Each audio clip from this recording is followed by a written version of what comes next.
রাধে রাধে বন্ধুরা, নমস্কার সকলকে। গোপাল সোনা রান্নাঘর চ্যানেলে নতুন একটি পর্বে আপনাদের সকলকে জানাই স্বাগত। সেই সাথে শুভ মহালয়ার প্রীতি শুভেচ্ছা ভালোবাসা অভিনন্দন রইল সকলের জন্য। আশা করছি আপনারা প্রত্যেকেই খুব ভালো আছেন এবং আমরাও রাধারানী এবং গোপাল সোনার অপার করুণাতে খুবই ভালো আছি। তো বন্ধুরা, আজকে চলে এসেছে আপনাদের সাথে একটি দারুণ নতুন ইউনিকত্ব রেসিপি নিয়ে। সামনেই পুজো আসছে, পুজোর দিনে কিন্তু আপনারা বাড়িতে এই মিষ্টি ডেজার্ট রেসিপিটি তৈরি করতেই পারেন। তবে এই ডেজার্টটি তৈরি করার জন্য কোনো রকম ছানা, সুজি অথবা আটার প্রয়োজন নেই। মাত্র দুটো উপকরণে খুব সহজেই কিন্তু তৈরি করে নিয়েছি। বিশ্বাস করুন বন্ধুরা, এই ডেজার্টটা যদি বাড়িতে একবার আপনারা তৈরি করে খান তবে কিন্তু আর বাজার থেকে কোনো রকম পান্তুয়া বা ল্যাংচা কিনে খাওয়ার ইচ্ছাই মনের মধ্যে জাগবে না। যদিও দেখতে অনেকটা পান্তুয়ার মতো, কিন্তু খেতে একদমই পান্তুয়ার মতো নয়। একটা অদ্ভুত ফ্লেভার এবং টেস্ট রয়েছে এই ডেজার্টটির মধ্যে। সেই সাথে স্বাদে গন্ধে ভরপুর, মুখে দিলেই মিলিয়ে যাবে। বাচ্চা থেকে বড় প্রত্যেকেই খেয়ে কিন্তু প্রশংসা করতে বাধ্যই হবে এবং একটা খেয়ে মন ভরবে না। তো আজকের এই অপূর্ব ডেজার্টটির নাম হচ্ছে ময়দার রসবল। খুবই সামান্য উপকরণে খুবই সহজে আজকে তৈরি করব। আশা করছি আপনাদের ভীষণই ভালো লাগবে, তাই না স্কিপ করে সম্পূর্ণ রেসিপিটি দেখার জন্য আপনাদের কাছে অনুরোধ রইল। তো চলুন কথা না বাড়িয়ে চটপট রেসিপিটি শুরু করা যাক। তো বন্ধুরা দেখুন, এদিকে একটা পাত্র নিয়ে নিয়েছি। এবারে ময়দার রসবল তৈরি করার প্রধান উপকরণই হচ্ছে ময়দা। তো দেখুন, এখানটা একটা কাপ মেপে আমি সমস্ত উপকরণগুলো নেব। তো এই কাপ মেপে আমি 1.5 কাপ পরিমাণ ময়দা নিয়ে নিচ্ছি। তো আপনারা চাইলে কিন্তু ময়দার পরিমাণটা একটু বাড়িয়ে অথবা কমিয়ে নিতে পারেন। এইবারে বন্ধুরা, আজকের এই রসবলের দ্বিতীয় মুখ্য উপাদান হচ্ছে গুঁড়ো দুধ। তো এখানটায় আমি যতটা পরিমাণ ময়দা নিয়েছি সম পরিমাণে কিন্তু গুঁড়ো দুধ নিয়ে নেব, মানে 1.5 কাপ পরিমাণ। বন্ধুরা, এই গুঁড়ো দুধটা দেওয়ার কারণে কিন্তু এই রসবলের স্বাদটা অসম্ভব সুন্দর আসে। তো গুঁড়ো দুধটা অবশ্যই দেওয়ার চেষ্টা করবেন। এইবারের মধ্যে দিয়ে দিচ্ছি আমি 1 চিমটে পরিমাণ নুন, মানে বলতে পারেন স্বাদ মতো। সেই সাথে এখানটা একটা বেসিক সিক্রেট উপকরণ দিয়ে দিচ্ছি, সেটি হচ্ছে এখানটায় 1/2 চামচ পরিমাণ কর্নফ্লাওয়ার। এটা ভুট্টার কর্নফ্লাওয়ার। এই কর্নফ্লাওয়ারটা দেওয়ার কারণে সুন্দর একটা বাইন্ডিং তৈরি হবে। এইবারে দিয়ে দিচ্ছি সবশেষে বন্ধুরা, এর মধ্যে আমি 1 চিমটে পরিমাণ বেকিং সোডা। বেকিং সোডা দিলে রসবলগুলো খুব সুন্দরভাবে ফুলবে। তবে যদি আপনারা বেকিং সোডার পরিবর্তে বেকিং পাউডার দেন, একটু বাড়িয়ে দেবেন। এবারে দেখুন, শুকনো উপকরণগুলো খুব সুন্দরভাবে আমি মিশিয়ে নিচ্ছি। তো বন্ধুরা দেখুন, এদিকে শুকনো উপকরণ তো খুব ভালোভাবে আমি মিশিয়ে নিয়েছি। এইবার এর মধ্যে দিয়ে দিচ্ছি আমি এলাচ গুঁড়ো। তো এখানটায় গোটা এলাচ ফলকে কিন্তু আমি একটুখানি গুঁড়ো করে নিয়েছি। এই এলাচ গুঁড়ো দিলে কিন্তু অসম্ভব সুন্দর একটা টেস্ট তৈরি হয়, সেই সাথে দারুণ একটা ফ্লেভার আসে। তো এইবারে দেখুন, আমি এই উপকরণগুলোকে একটা সুন্দর মেখে নেব, ডো তৈরি করব। সেই জন্য এখানটায় নিয়ে নিয়েছি উষ্ণ কুসুম গরম দুধ 1 কাপ পরিমাণ। তবে আপনারা চাইলে গরম দুধের পরিবর্তে কিন্তু জল দিয়েও মাখতে পারেন। উষ্ণ কুসুম গরম জল নেবেন, সেক্ষেত্রে কিন্তু এই রসবলটা সফট হবে।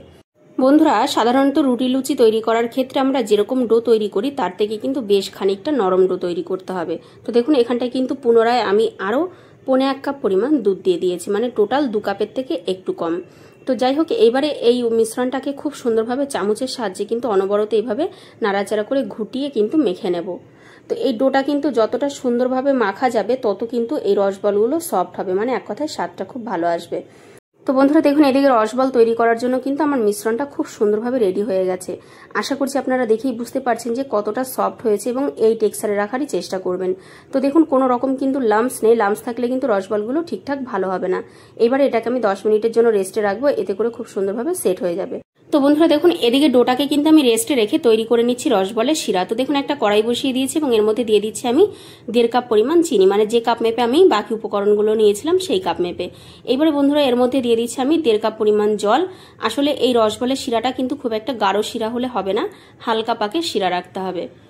তো বন্ধুরা দেখুন, এদিকে একটু খুন্তি দিয়ে নাড়াচাড়া করে মিশিয়ে নিচ্ছি হালকা। এইবারে বন্ধুরা, এর মধ্যে আমি ফ্লেভারের জন্য দিয়ে দেবো 2 গোটা এলাচ ফলকে মাঝ বরাবর ফাটিয়ে। এলাচ দিলে কিন্তু ফ্লেভারটা ভীষণই ভালো আসে এবং শিরার স্বাদটা খুবই সুন্দর হয়। তো বন্ধুরা, এইবারে 3 থেকে 4 মিনিট মতো ফুটিয়ে নিলে কিন্তু শিরাটা রেডি হয়ে যাবে। তো দেখুন, ফিরে এলাম 4 মিনিট পর। এদিকে দেখুন, শিরাটা কিন্তু খুব সুন্দরভাবে রেডি হয়ে গেছে। তো এর থেকে কিন্তু আর বেশি ফোটানোর প্রয়োজন নেই। এবার এই পর্যায়ে আমি নামিয়ে রাখবো।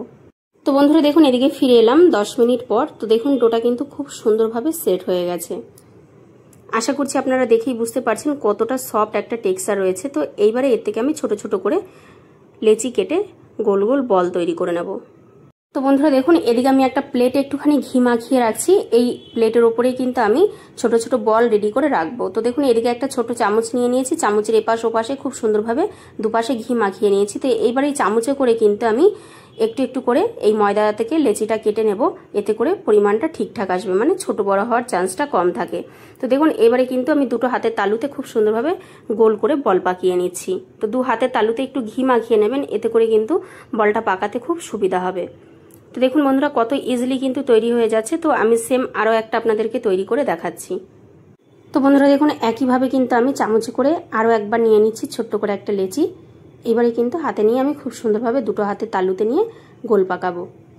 তো বন্ধুরা দেখুন কতটা সহজ এই গোল বলগুলো তৈরি করা, কোনো রকম ঝামেলা ছাড়াই কিন্তু খুব সহজেই মিষ্টি ডেজার্ট রেসিপিটি তৈরি করা যায়।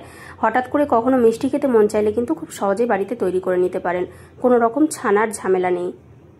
তো বন্ধুরা দেখুন একইভাবে কিন্তু আমি বাকি বলগুলো তৈরি করে নিয়েছি, দেখুন কতটা সুন্দর হয়েছে। এইবার এগুলোকে ভেজে নেওয়ার পালা। তো বন্ধুরা দেখুন এদিকে একটা কড়াই বসিয়ে দিয়েছি এবং কড়াইটাকে হালকা গরম করে কিন্তু এতে দিয়ে দিচ্ছি আমি পরিমাণ মতো রিফাইন অয়েল। তো বন্ধুরা এখানটায় কিন্তু কড়াইটা খুব বেশি একটা গরম করা যাবে না, তবে কিন্তু দেওয়ার সাথে সাথে নিচ থেকে কালো হয়ে পুড়ে যাবে। তো দেখুন আমি কিন্তু একটা বল দিয়ে প্রথমে একটু চেক করে নিচ্ছি, দেখুন বলটার পাশ দিয়ে কিন্তু কি সুন্দর বুদবুদি উঠতে শুরু করেছে। তো বুঝতে হবে যে তেলটা পারফেক্ট টেক্সচারে আছে।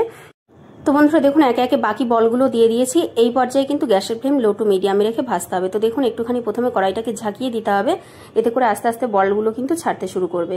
তো দেখুন ধীরে ধীরে কিন্তু আমি বলটাকে উল্টে দিয়েছি এবং ছাড়তে শুরু করলে কিন্তু উল্টে দিতে হবে। তো এইবারে কিন্তু লাল লাল করে ভেজে নেব। তো ফাইনালি দেখুন আমি কিন্তু বলগুলোকে হালকা ব্রাউন কালারে ভেজে নিয়েছি, এর থেকে আর বেশি ভাজার প্রয়োজন নেই। তো বন্ধুরা এইবারে বলগুলোকে কিন্তু আমি তেল থেকে তুলে নিয়ে সরাসরি শিরার মধ্যে দিয়ে দেবো। তো দেখুন কত সুন্দর কালার এসছে। তো এই পর্যায়ে গ্যাসের ফ্লেমটা হাই রাখবেন, নইলে কিন্তু বলগুলো তেল অ্যাবজর্ব করে নেবে বেশি। তো যে কোনো ভাজা পোড়া যখনই করবেন তখন নামানোর আগে কিন্তু গ্যাসের ফ্লেমটা একটু হাই রাখতে হয়, তবে কিন্তু তেলটা অ্যাবজর্ব করার চান্সটা একটু কমে যায়। তো যাই হোক দেখুন খুব সুন্দরভাবে কিন্তু আমি বলগুলোকে শিরার মধ্যে দিয়ে দিয়েছি। এইবারে আমি এটাকে 10 থেকে 15 মিনিট মতো শিরার মধ্যে চুবিয়ে রাখবো। তারপর যদি মনে হয় আর একটু সফট হওয়া প্রয়োজন তবে কিন্তু আমি একটু ফুটিয়ে নেব। তো ফাইনালি ফিরে আসছে আমি 15 মিনিট পর বন্ধুরা।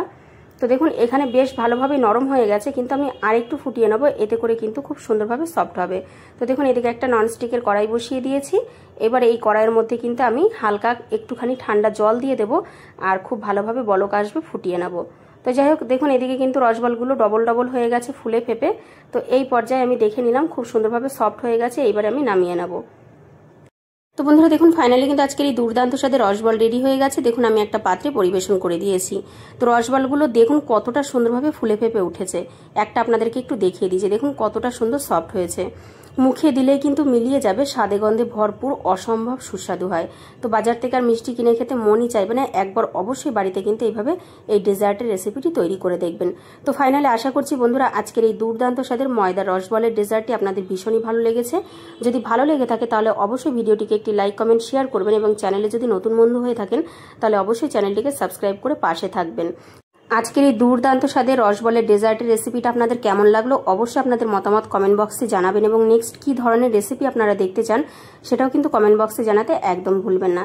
তো বন্ধুরা যদি আপনারা ফেসবুক অথবা ইনস্টাগ্রাম থেকে দেখে থাকেন তাহলে অবশ্যই পেজ দুটিকে ফলো করে আমার গোপাল সোনার পাশে থেকে অনেক অনেক ভালোবাসাদের সাপোর্ট করবেন, এবং নিত্য নতুন নিরামিষ রেসিপি পেতে কিন্তু চ্যানেলের সাথে অবশ্যই জুড়ে থাকবেন। তো বন্ধুরা দেখা হবে আবার একটা সুন্দর রেসিপি নিয়ে আপনাদের সঙ্গে। ততক্ষণ পর্যন্ত আপনারা সকলে খুব ভালো থাকবেন, সুস্থ থাকবেন এবং আমার গোপাল সোনার পাশে থাকবেন। আজ এখানে ভিডিওটি সমাপ্ত করছি। সকলের জন্য রইল অনেক অনেক ভালোবাসা এবং শুভকামনা। রাধে রাধে, জয় গোপাল।